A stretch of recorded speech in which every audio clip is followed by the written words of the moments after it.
बच्चों, आज हम सीखेंगे कि बिजली की पैदावार कैसे की जाती है।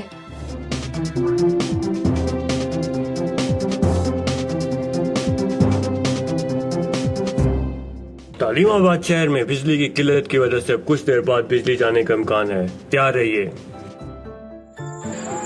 रात का वक्त था। हर घर की रोशनी खत्म हो चुकी थी। सब लोग गर्मी से बेचैन बैठे थे। बिजली के ना होने की वजह से सब अपने घरों से बाहर आ चुके थे। जब रात गुजर गई और सुबह सूरज निकला तो गर्मी की शिद्दत बढ़ती चली गई। शहर में लगे वेल के आगे लंबी लंबी कतारें बनने लगी।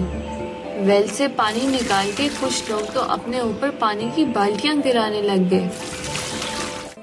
जोजो और सब परेशानी के मारे मदद के लिए बिजली के दफ्तर जा पहुंचे। वहां उनकी मुलाकात एक शख्स से हुई जिसने सारा मसला जोजो और उसके दोस्तों को बता दिया। दरअसल बिजली बनने के लिए पानी की जरूरत होती है।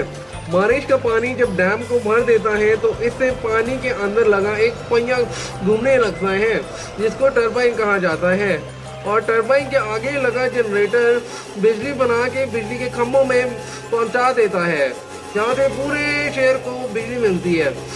अब मसला ये है कि बारिशें न होने की वजह से डैम का पानी बिल्कुल खत्म हो चुका है और इसलिए पूरे शहर में बिजली बंद हो गई है।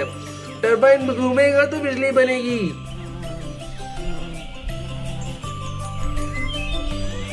ये सुन के जोजो और उसके दोस्त मायूस हो गए।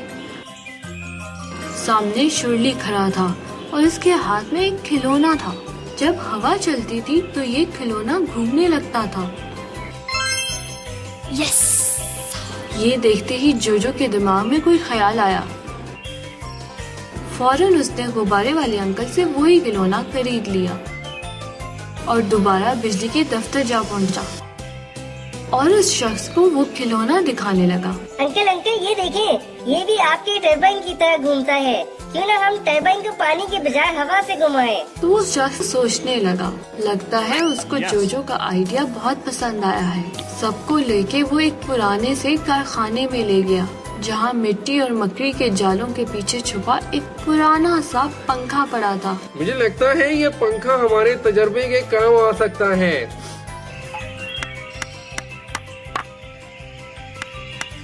सारा इंतजाम हो चुका था। अब हवा चलने का इंतजार था। कुछ ही देर में हवा चलने लगी और पंखा भी घूमने लगा।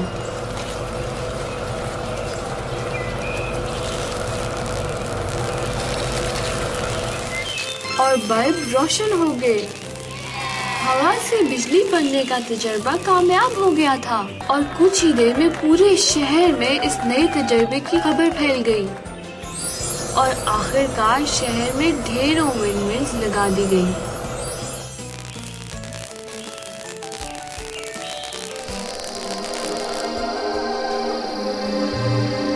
और यूं बिजली बहाल हो गई।